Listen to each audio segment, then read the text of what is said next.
Direct selling model business അഥവാ multi level marketing model or network marketing model ഇന്ത്യയിൽ നിയമപരമായ ബിസിനസ്സാണ്.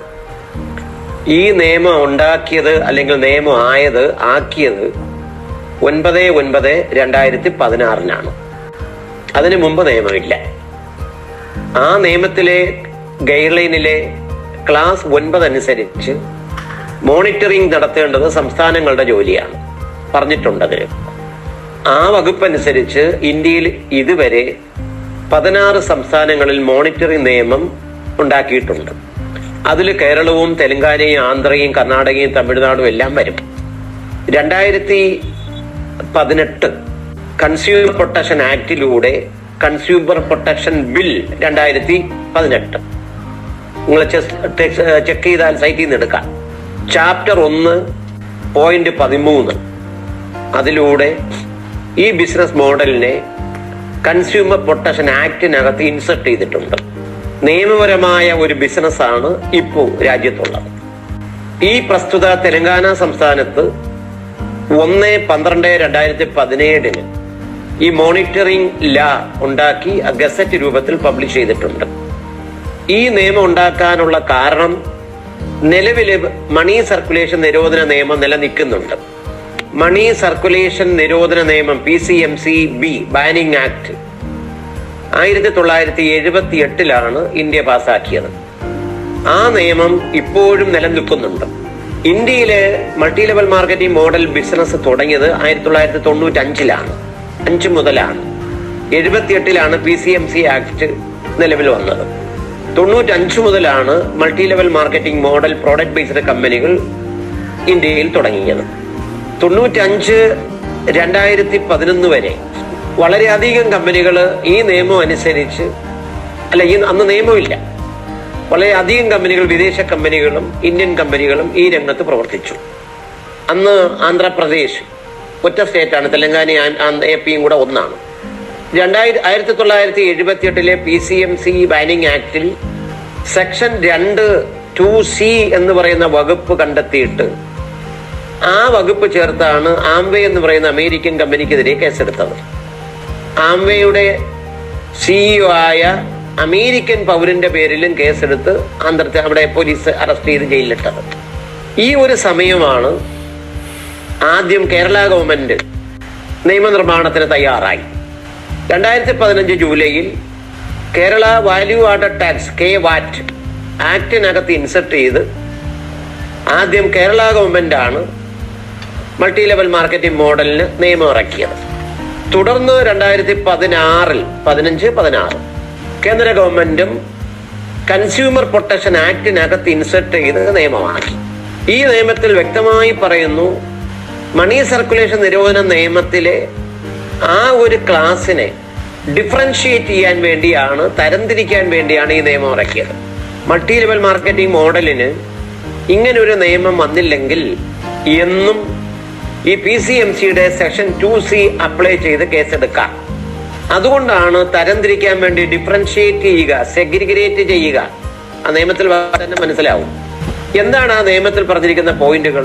ഏത് PCMC ആക്ടിൽ പറഞ്ഞിരിക്കുന്ന പോയിന്റുകൾ. താഴെയുള്ളവന്റെ അധ്വാനം കൊണ്ട് മേല് നിൽക്കുന്ന 2-ലധികം ആൾക്കാർക്ക് ശമ്പളമില്ലാതെ കമ്മീഷൻ മാത്രമാണ് കൊടുക്കുന്നതെങ്കിൽ അത് സെക്ഷൻ 2C വരും. അതുകൊണ്ട് നിരോധിച്ചിരിക്കുന്നു. MLM മോഡല് താഴെയുള്ളവരുടെ അധ്വാനം കൊണ്ട് മേലെ നിൽക്കുന്നവർക്ക് ഇൻകം കിട്ടുമല്ലോ, ശമ്പളം വരില്ലല്ലോ. അപ്പോ ഈ 2 മോഡലും ഒരുപോലെ വരാം. തരംതിരിക്കാൻ വേണ്ടിയാണ് ഈ പുതിയ നിയമം ഇറക്കിയത്. ആ നിയമത്തിൽ വ്യക്തമായി ഗൈഡ് ലൈൻ .5 വളരെ വ്യക്തമായി പറയുന്നുണ്ട്. നിങ്ങൾ വായിച്ചാൽ മതി. ഗൈഡ് ലൈൻ എടുത്തിട്ട് അത് സംസ്ഥാന ഗൈഡ് ലൈനോ നിയമം കേന്ദ്രമാണ്. ഡയറക്ട് സെല്ലിംഗ് അവിടെ വ്യക്തമായിട്ടുണ്ട്. Network of direct selling. ഈ multi level marketing model business എന്ന് പറയുമ്പോൾ എന്താണ്? A network of direct selling, ഞാൻ വായിക്കാം paragraph. Network of direct selling means a network of direct sellers at different levels of distributors who may recruit or introduce or sponsor further levels of direct sellers who they then support. ഇങ്ങനെ വ്യക്തമായി define ചെയ്തിട്ടുണ്ട്. എക്സ്പ്ലനേഷനും തൊട്ട് താഴെ അടുത്ത പേജിൽ അടുത്ത പാരഗ്രാഫിലുണ്ട് explanation. Network of direct selling shall mean അങ്ങനെ തുടങ്ങുന്ന പാരഗ്രാഫിൽ ലാസ്റ്റിൽ എഴുതിയിട്ടുണ്ട് shall include the multi level marketing method of distribution.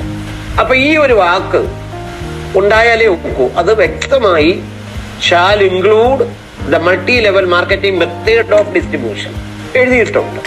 വ്യക്തമായി എഴുതിയിട്ടുള്ള ഭാഗമാണ് ക്ലാസ് 1.11 പിരമിഡ് സ്കീം. വായിച്ചാൽ അറിയാം പിരമിഡ് സ്കീം. അതിൽ പിരമിഡിനെ കുറിച്ച്, അത് പിരമിഡാണ് മണി ചെയിൻ എന്ന് പറയുന്നത്. Multi layered network of subscribers എന്ന് തുടങ്ങുന്ന പാരഗ്രാഫിൽ പിരമിഡിൽ വരും. അടുത്ത പാരഗ്രാഫിൽ എഴുതിയിട്ടുണ്ട് provided that the above definition of a pyramid scheme shall not apply. അവിടെ നോക്കി അറിയാം, ഷാൽ നോട്ട് അപ്ലൈ. ഈ മൾട്ടി ലെവൽ മാർക്കറ്റിംഗ് മോഡൽ ബിസിനസ്സിൽ ആപ്ലിക്കബിൾ അല്ല. അപ്പൊ ഞാൻ നേരത്തെ പറഞ്ഞു രണ്ടും ഒരുപോലെ തോന്നും, ഇത് തരംതിരിക്കണം. അതിനകത്ത് വാക്ക് പറഞ്ഞിട്ടുണ്ട് കംപ്ലൈസ് ദ ഫോളോയിങ് കണ്ടീഷൻ. താഴെ പറയുന്ന പോയിന്റുകൾ ഉണ്ടെങ്കിൽ മണി ചെയിനിൽ കയറൂല, ഇല്ലെങ്കിൽ മണി ചെയിനിൽ കയറും. ഈ താഴെ പറയുന്ന പോയിന്റുകളാണ് ഇവിടെ ഇമ്പോർട്ടൻസ്. എ മുതൽ എച്ച് വരെയുള്ള പോയിന്റുകളുണ്ട്. എന്താണ് എ പറയുന്നത്? It has no provision that a direct seller will receive remuneration or incentive for the recruitment or enrolment of new participants. പുതിയ ആൾക്കാരെ ചേർക്കുന്നത് കൊണ്ട്, എൻറോൾ ചെയ്യുന്നത് കൊണ്ട്, റിക്രൂട്ട് ചെയ്യുന്നത് കൊണ്ട് മുകളിൽ നിൽക്കുന്ന ബെനിഫിഷ്യറിക്ക് പൈസ കിട്ടുമെങ്കിൽ അത് മണി ചെയിനിൽ വരും. പൈസ കൊടുക്കാൻ പാടില്ല, registration fee or admission fee വാങ്ങാൻ പാടില്ല എന്ന് വ്യക്തമായി ഇവിടെ ഉണ്ട്. അതിൽ ബിയിൽ പറയുന്നു it does not mandatory require. ഒരു കാരണവശാലും ആവശ്യപ്പെടരുത്. എന്താണ് അതിൽ ഒന്ന്? For an amount that exceeds an amount that for which such goods or services can be expected to be sold or sees sold to the consumers എന്ന് പറഞ്ഞാൽ x is price, വിൽക്കേണ്ട ഒരു വിലയുണ്ട് മാർക്കറ്റിൽ. ഒരു സാധനത്തിന് വിൽക്കേണ്ടതിനൊരു വില മാർക്കറ്റിലുണ്ട്. ഇപ്പൊ ഒരു ഫാൻ മാർക്കറ്റില് അതേ നിലവാരമുള്ള ക്വാളിറ്റി ഉള്ള ഒരു ഫാൻ 1000 രൂപയ്ക്ക് വിൽക്കുകയാണെങ്കിൽ അതിനൊരു വിലയുണ്ട്. അതിനെ അതിക്രമിക്കരുത്, എക്സീഡ് ചെയ്യരുത്. ഈ 1000 രൂപയ്ക്ക് വിൽക്കേണ്ട സാധനം 2000 രൂപയ്ക്ക് വിൽക്കുകയാണെങ്കിൽ ഒക്കില്ല. ഇവിടെ പറയുന്നുണ്ടത് ന്യായമായ വിലയ്ക്കാണ് ഈ സാധനം വിൽക്കേണ്ടത്. മാന്യമായ വില, ന്യായമായ വില.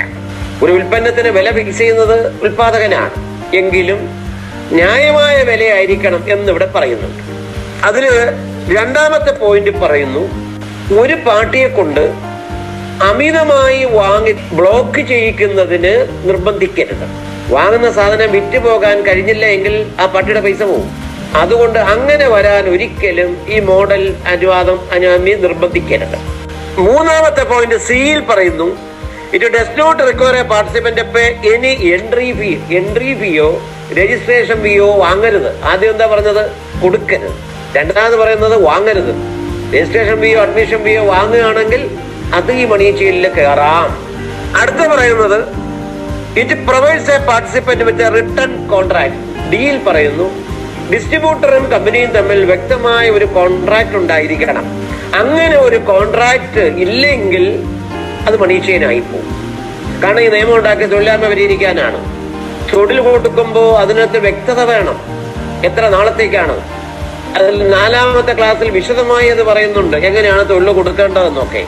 ഇതിൽ 5ാമത്തെ ഇയിൽ പറയുന്നു വിറ്റ സാധനം 30 ദിവസത്തിന്, അതായത് it allows provides A participate A reasonable cooling of period.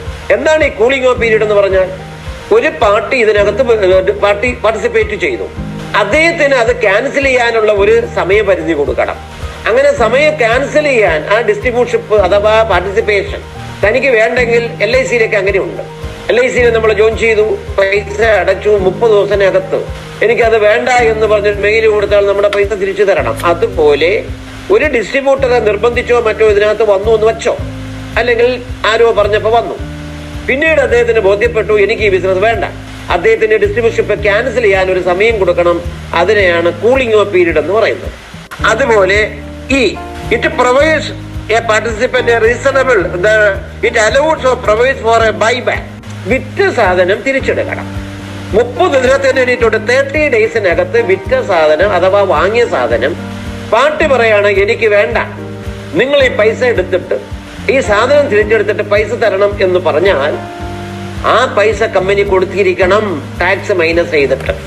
അടുത്ത പോയിന്റ് ജിയിൽ പറയുന്നു It establishes a grievances redressal mechanism for consumers, more particularly described under the definition of the direct selling entity. ഈ ഡയറക്ട് സെല്ലിംഗ് എൻറ്റിറ്റി ഡിഫൈൻ ചെയ്തിരിക്കുന്നതിനനുസരിച്ച് പബ്ലിക്കിനോ കസ്റ്റമർക്കോ ഡിസ്ട്രിബ്യൂട്ടർക്കോ പരാതിപ്പെടാൻ വേണ്ടി ഒരു website ഉണ്ടായിരിക്കണം. 3 പ്രധാന ഉദ്യോഗസ്ഥരുടെ details ആ വെബ്സൈറ്റിൽ കൊടുത്തിരിക്കണം. അങ്ങനെ ചെയ്യുമ്പോഴാണ് പരാതി ഉണ്ടെങ്കിൽ ആൾക്കാർക്ക് പരാതിപ്പെടാം. ആ പരാതിയെല്ലാം മാന്യമായി പരിഹരിച്ചിരിക്കണം. ഇതാണ് പിരമിഡിൽ വരുന്ന കംപ്ലൈൻറ്റ്സ്. ഇത്രയും കാര്യങ്ങൾ ഉണ്ടെങ്കിൽ അത് പിരമിഡിൽ കയറില്ല. എ മുതൽ ജി വരെയുള്ള ഈ പറയുന്ന 8 പോയിന്റുകൾ ആ കമ്പനിയിൽ ഉണ്ടെങ്കിൽ അത് പിരമിഡിൽ വരില്ല. ഇല്ലെങ്കിൽ പിരമിഡിൽ വരും എന്ന് ഡെഫിനിഷനിലുണ്ട്.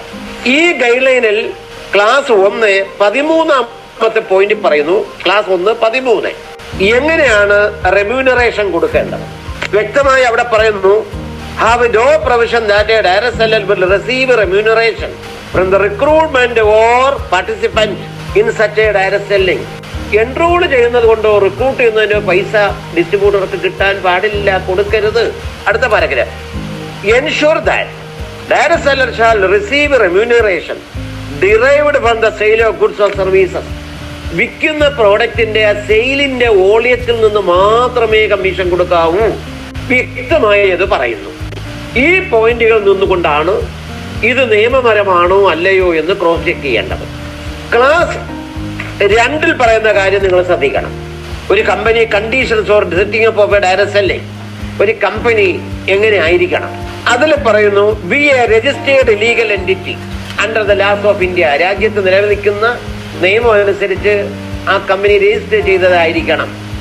ഈ നിയമം അനുസരിച്ച് കേന്ദ്ര ഗവൺമെന്റ് കൺസ്യൂമർ അഫയേഴ്സ് ഡിപ്പാർട്ട്മെന്റിൽ കമ്പനി രജിസ്റ്റർ ചെയ്തിരിക്കണം. അവിടെ നമ്മൾ രജിസ്റ്റർ ചെയ്തിട്ടുണ്ട്. കേരള ഗവൺമെന്റ് പറയുന്നു രജിസ്റ്റർ ചെയ്തിട്ടുണ്ട്. ക്ലാസ് 3 നിങ്ങൾ നോക്കുകയാണെങ്കിൽ അതിൽ 1ാമത്തെ പോയിന്റ് പറയുന്നു. It shall be the owner. പ്രോഡക്റ്റിന്റെ ഉടമ കമ്പനി ആയിരിക്കണം. ഹോൾഡർ കമ്പനി മാത്രമേ അത് വിൽക്കാവൂ. Licensee of a trade mark or service mark or any other identification mark of the product. Open കടയിൽ നിന്ന് മേടിക്കാനൊക്കില്ല, കടയിൽ നിന്ന് വാങ്ങി വിൽക്കാനൊക്കില്ല, ഓൺലൈൻ സൈറ്റിൽ നിന്ന് മേടിച്ച് വെക്കാനൊക്കില്ല. ഓൺലൈൻ ഷോപ്പിൽ കിടക്കുന്ന എല്ലാ പ്രോഡക്റ്റും ട്രേഡ് മാർക്കുള്ളതും പരസ്യങ്ങളുള്ളതുമാണ്. ഇവിടെ പരസ്യങ്ങൾ നമ്മളെ വാഗുണ്ടാകണം എന്ന് ക്ലാസ് 1 ഡെഫിനിഷൻ 6 നോക്കിയാൽ അറിയാം. ഒന്നുകൂടെ തിരിച്ചു വരണം. ക്ലാസ് 1 അതിൽ തന്നെ ഡെഫിനിഷൻ 6. ഡയറക്ട് സെല്ലിംഗ് എന്ന് പറഞ്ഞാൽ എന്താണ്? ഡയറക്ട് സെല്ലിംഗ് നേരത്തെ പറഞ്ഞ 5ന്റെ തൊട്ടടുത്ത point 6. Direct selling means marketing, distribution and sale of goods or services. ഗുഡ്സോ സർവീസോ വിൽക്കാം. GST വരുന്ന പ്രോഡക്റ്റ് ആയിരിക്കണം. അതർ ദാൻ പിരമിഡ് ആകരുത്. പിരമിഡ് എന്നത് നേരത്തെ ഡിഫൈൻ ചെയ്തു.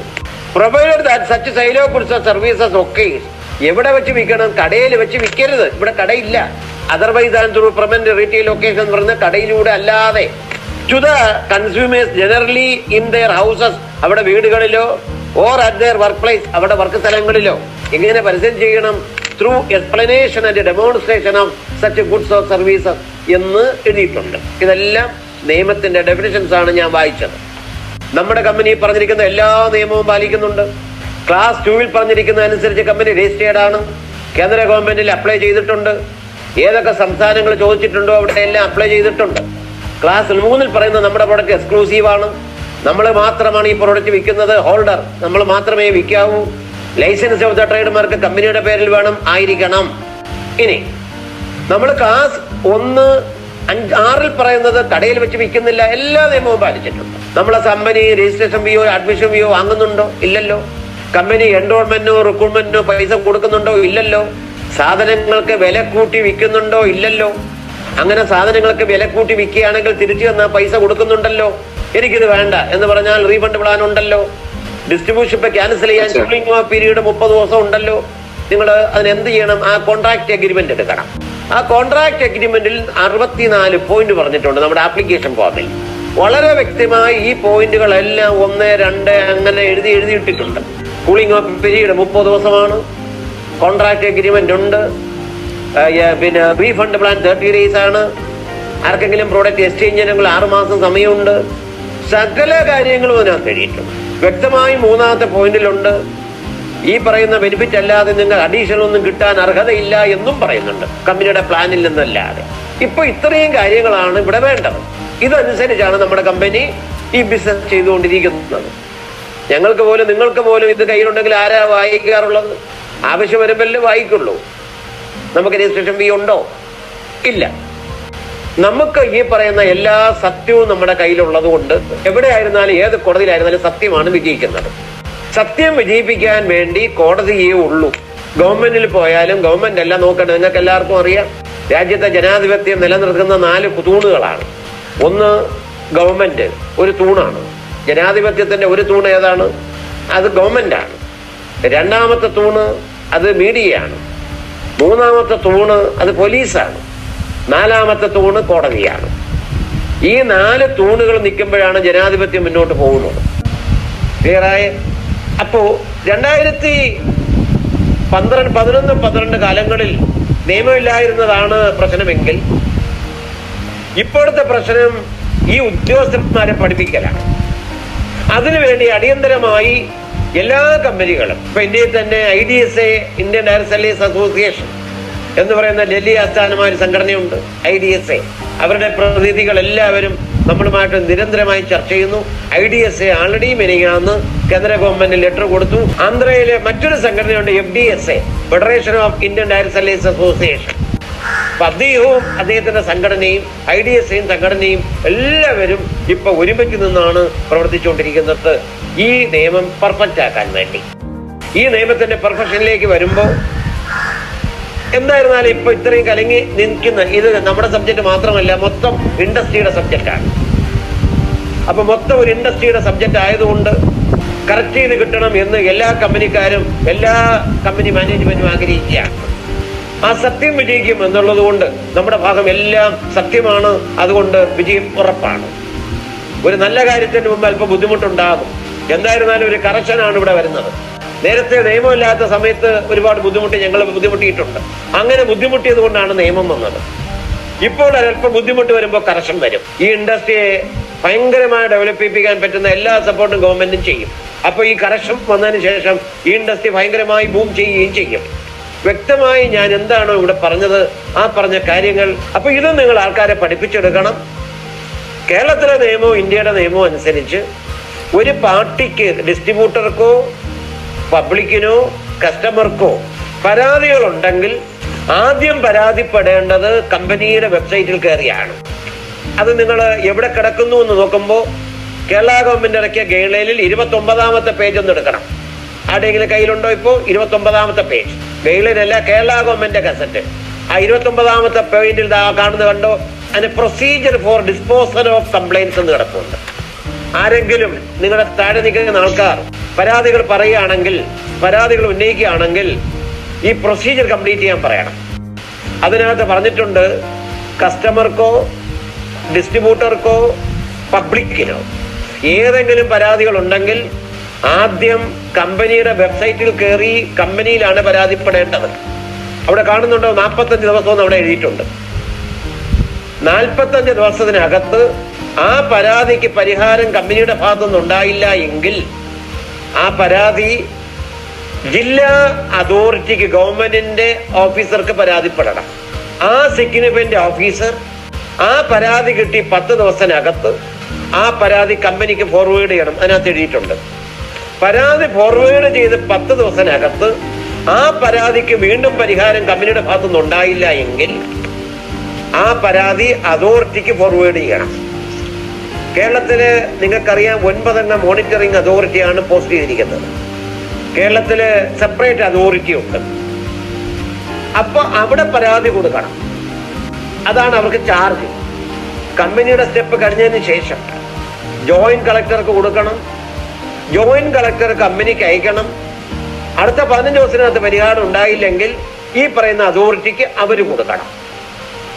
കേരളത്തിൽ ഇതിന്റെ ചാർജ് റേഷനിങ് ഇൻസ്പെക്ടർമാർക്കാണ്.